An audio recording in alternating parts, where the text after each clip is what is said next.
We have a family house in which certain doors only appear during an eclipse. We call them the astral doors. All black in colors, those astral doors are then divided into two categories. There are the sun doors, only visible during both solar and lunar eclipses, but only openable during solar eclipses. There are also the moon doors, only visible during both solar and lunar eclipses, but only openable during lunar eclipses. The remaining ones are the earth doors, or the normal doors visible every day at any time. Though the house belongs to my family since the 18th century, no family member lives there, and the residence is instead used for a secret family ritual. It served as a correction program for the difficult teenager that I was, and a good dissuader to remove me from the path that I had chosen. The ritual only takes place during eclipses, having the exact same duration as the astral phenomenon. I did not know about all that I just mentioned before my parents told me those things themselves, while driving me to that house on Monday, 21st August 2017. I set my eyes on the massive house when we arrived there during the early hours of the day. I had the duty to step into all the sun rooms and leave the moon rooms alone, and also avoid touching anything or anyone I could possibly see or meet respectively. No matter what happens, I had to avoid defending myself and instead flee or hide in case of any danger, and also avoid spending more than 1 minute inside an astral room. There's nothing more we can tell you or do to you at this point, Desmond. Since you can't listen to us, you should try to listen to yourself. The confusing words of my father before I entered the house. Of course, I did not really believe them in the first place, and I was expecting some elaborate prank-like scenario to scare me away from my lifestyle at the time. The house is actually beautiful, I admit it. Everything in the house was clean and polished as if it was taken care of by someone, but according to my parents, not even a maid was allowed inside. I wandered in the building, thinking about the wild parties I would be throwing in secret with all that space. I mean, that house has 55 normal doors. At some point, I had even forgotten about the eclipse and the ritual. All of a sudden, as I walked in a corridor, I noticed the outlines of something slowly taking form on my way. Soon, I could identify a door frame before the door itself fully materialized to my disbelief. It had a drawing or symbol representing the eclipse and the specific phase of that eclipse it was tied to. It was a moon door, standing in the corridor without any support. Its symbol represented the first phase of a lunar eclipse. My stubborn teenage self tried to open that door, but it was locked, since that day there was instead a solar eclipse occurring. My parents' words were proving true. I continued to wander in the house, and I found a sun door in between two very close windows, suggesting that nothing except the outside could be behind that misplaced door. Its symbol was that of the solar eclipse first phase or first contact. I opened the door, dumbfounded to see a spacious room all painted in white, only containing a white crib in the middle. I approached the crib and found a baby boy that looked very pleased to see me, smiling and giggling the moment he saw me. Not knowing what to do and thinking that I was losing my mind, I walked backwards, then turned around, ready to leave the room, while the baby giggled louder behind me. I closed the door, wondering what was that about and what was that house. Another phenomenon interrupted my thoughts when I saw the door slowly disappear until only the wall was left. That was it. I knew that I was a difficult child, but my parents could not let me be in that paranormal manner. I ran to the front door ready to leave, but found it locked. I banged and screamed to no avail. I looked through a window, but could not see my parents, and only noticed the slowly darkening sky. I turned around and saw another sun door standing without any support. Its symbol represented the second contact, and was logically the next room I had to visit. I ignored it, choosing to run away from it instead. I ran until I met it blocking my way at the end of a corridor. I could not believe my eyes. The door slowly opened, adding to my nervousness as I trembled in fear. I expected my doom to emerge from that room, but instead, a kid, dressed with a medieval costume and armed with a plastic sword, stormed out of the room. I screamed, and he laughed before he started talking under his night helmet. Got you, got you, got you, he shouted in joy, jumping around me. What? Who? Who are you? What are you doing here? I asked. Who am I? He asked back, surprised by my question as he stopped jumping around. Is it a new game you're playing? He asked, confused by my questions. A new game? Kid, this place is not normal. We gotta get out. What you doing here? Dangers? No, this is home. Don't you remember? Home? Remember what? You wanna play, the kid tried saying before he gasped. I have to go. He added before storming inside the sunroom he ran out of. He then waved me goodbye before closing the door, which was already fading out of existence. What was that place? I wondered. Darkness had covered the outside as the eclipse approached its totality. I tried to open the windows to escape, and even use any object to break those windows, all to no avail. Along the way, moon doors were still appearing, which of course I ignored and could not open anyway. The third sun door, representing totality, soon appeared on a wall next to me and seemed to follow me by teleporting to the closest wall to me no matter the direction I took to escape it. I finally opened it and found a room full of mirrors. Yo Des, come in bro, what you doing outside there? Said all the Desmonds in the mirrors. Each of them then tried to offer me something, be it alcohol, drugs, and any material thing that was appealing to me at that point in my life. Remembering that I should not touch anything, I declined all the offers. One of them, who happened to be the only one calm and sober, then reminded me that I should not last in the room. I looked at the door that was already disappearing slowly before dashing towards it, under the insults of all the others who wanted me to stay there. I barely made it out. There was no escape. I just remained in the same corridor, waiting for the next door to appear, and so it did after a few minutes. Its symbol represented the third contact. I just wanted to go in, see everything that I had to see, and storm out. As soon as I opened the door, a foul smell invaded the air. I found rotting food, rotting meat, empty syringes, empty bottles, and many more dirt littering the place. Stupid brat, it's all your fault. I heard a growling man's voice behind me. Hiding behind the door, a bald man having his whole head covered with tattoos attacked me with an axe. I dodged every time to the best of my ability, even getting the axe stuck in a wooden furniture. Unfortunately, I tripped on a piece of rotten food and fell on my back. The man seized the opportunity to strangle me and at some point, then punched me in the face to knock me out. The attack landed on my nose and broke it. Some blood streamed from my right nostril, and strangely, the same happened to his nose too. He grew annoyed at the occurrence and pulled out a knife from behind his back.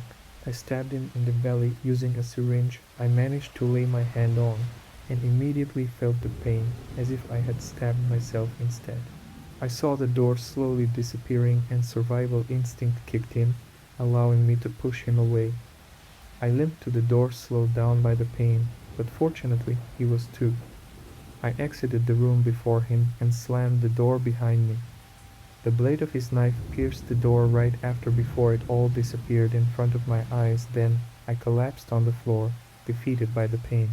Lying down on the floor, I then heard the sound of music playing behind me a few minutes after that attack. I looked back and saw the last sun door, with a symbol representing the fourth contact, the last phase of a total solar eclipse. The door slowly opened and I crawled away, expecting to be attacked again. The music grew more audible and I recognized it. A famous song talking about the sunset of a man's life. Through the opening, I saw the back of a wheelchair occupied by a gray-haired person. Gathering the courage and the force to stand up, I then approached and stepped into the room. The room was empty, painted in a white that had faded due to time and negligence. It was also covered with thick dust. I walked around the man and he looked at me. I recognized his face tattoos and jumped back in fear. It was an older and fragile version of the man who attacked me earlier. The old man had a revolver in one hand and a very fancy smartphone that I can only describe as a translucent or glass smartphone in his other hand. While the device played the music, He just addressed me, a look between profound sadness and accusation. Before I could consider fleeing, he spoke. "Desmond, you still have time," he said. I looked closely to his face and noticed that the man resembled an older version of my father behind all the tattoos. But it was not my father. In fact, I recognized exactly who it was and who were all of the others. I approached, full of emotions and on the verge of tears. "I will do better, I promise," I replied, gently taking the gun from his hand, and the weapon turned into dust. The door then slowly faded out of existence, and I made my way towards it. Before I stepped out, I looked back to see the man, but there was just an empty wheelchair. I then made my way to the entrance of the house, slowed down by the physical and emotional pains. The sky was back to some brightness, as the eclipse was about to end, on that part of the world at least. A moon door that had appeared attracted my attention the moment I touched the entrance door handle. Someone was gently knocking from inside that moon room. I ignored it and exited the house. Crying in joy and relief, my mother hugged me while my father just stood in front of us and asked if I understood and if I was ready. I responded positively by just nodding, and we made our way back to where we live up to this day. On the way home, my father added something more of great importance concerning the house. Never be in that house during a lunar eclipse. Never open a moon door. I checked myself into the rehab center. The reason is not what you think. Child abuse.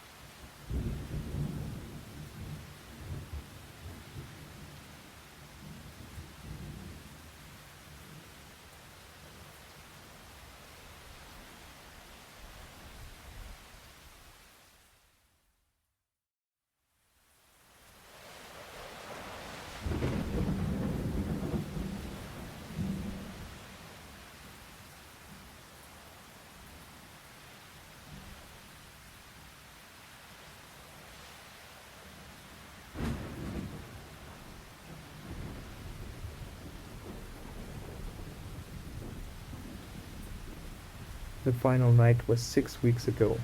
I slowly opened my tired eyes. My alcohol-induced blurred vision blocked my eyesight and stabbed my brain with a constant throbbing pain. I was lying across the sofa in a tainted living room. Everything is decaying from lack of cleaning and slowly being covered in dust, apart from the alcohol cabinet that didn't have a single speck.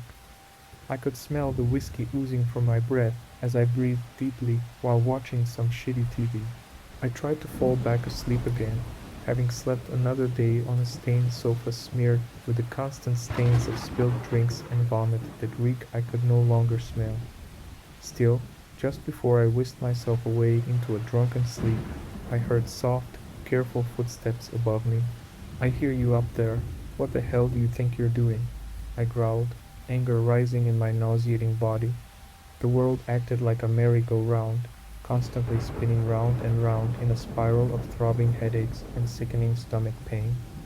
I forced my way up the unstable stairs. I saw my little girl come from her room. She was no older than 8 and heir to the alcohol that she would never see a drop of. I cried out angrily, blurred wrath coming out of my mouth and filling the air. She was crying, her face twisted in fear as she looked upon the one who used to be her father. "How many times do I have to tell you?" She runs back into her room as I chase behind her. I scream for her to open her door as I bang and slam into it, nearly breaking the hinges off entirely. I'm glad they never did. I don't know what I would have done if she opened the door. Looking back on myself sickens me the way I was just a few weeks back.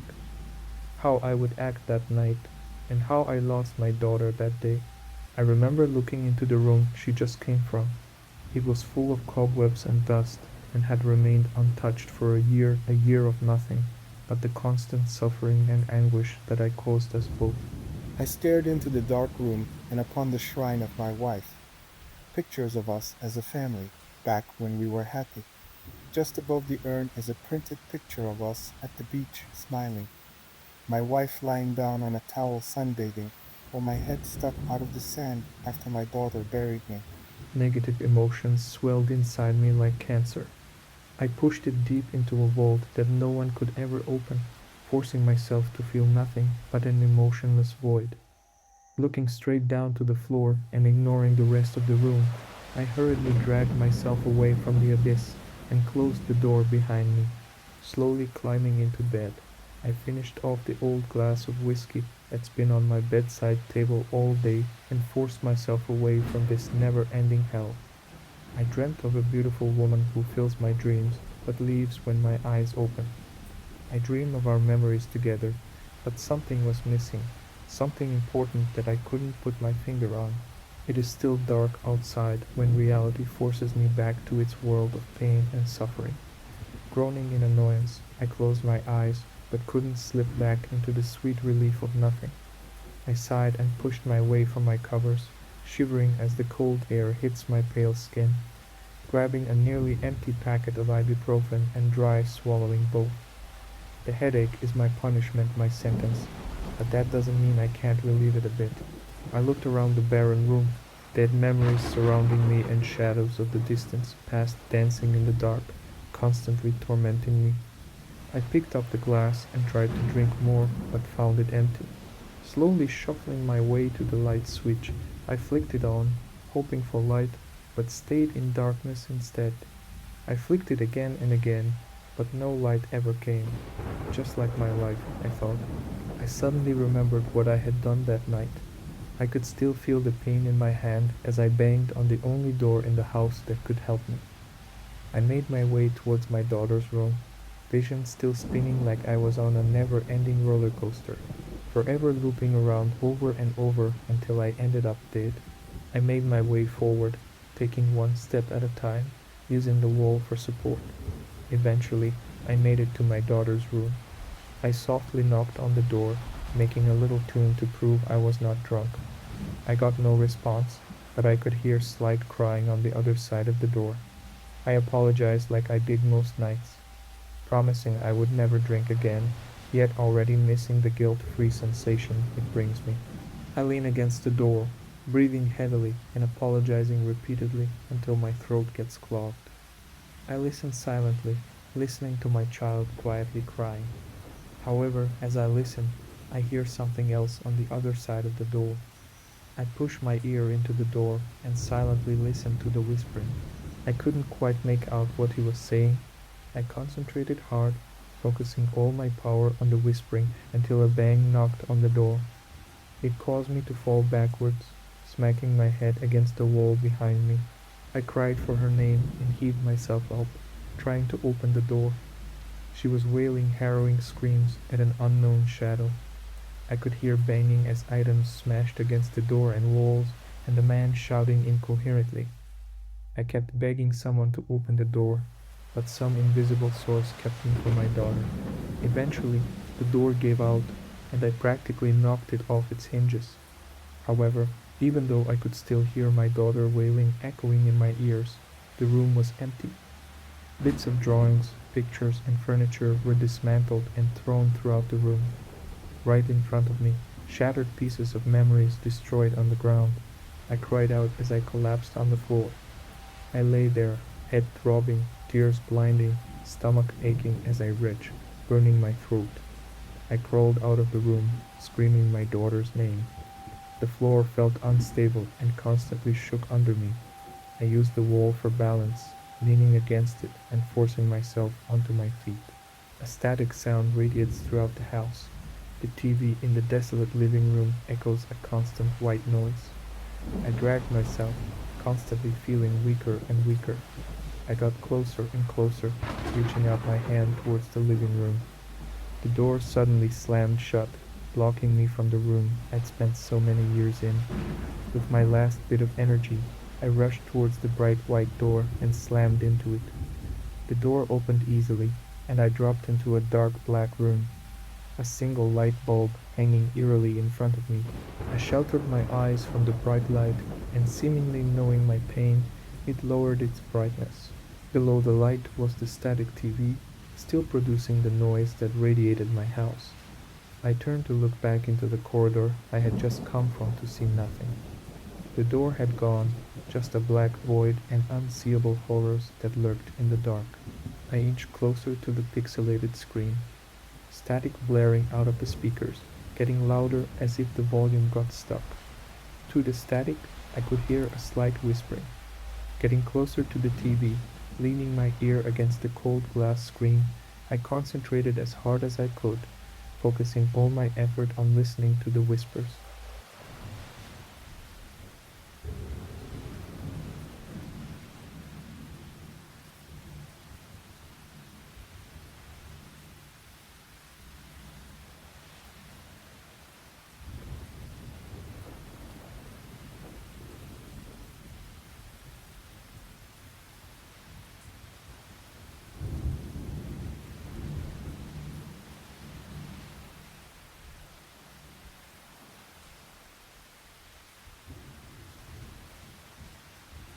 I didn't know what to do. I curled up into a ball and started crying as everything around me was getting louder and louder. The constant screams pierced my ears. I covered my ears using my hands, but I could still hear everything like it was coming straight from my mind. Just as I thought I would never leave, the screaming stops. Everything goes silent, so suddenly I thought I died. I opened my eyes for the first time in a long time, no longer with a headache or spinning. In front of me was a small wooden table with a bottle of whiskey and a glass next to it. The whiskey has already been opened and poured into the glass. My heart started beating faster, my throat felt dry, and I pathetically began crawling towards the poison. I wanted the venom to ooze through my veins and feel it drip down my throat. I picked up the glass and placed it against my dry, cracked lips. I could feel the whiskey touch my lips, open them a tiny bit, and I could get away from this hell. I never opened them. The liquid splashed against my lips, and I could only think of my daughter, her laugh and smile, and the wail that I caused her. What this toxin I kept injecting into my body, saying it's medicine, causing her to wail that horrific sound.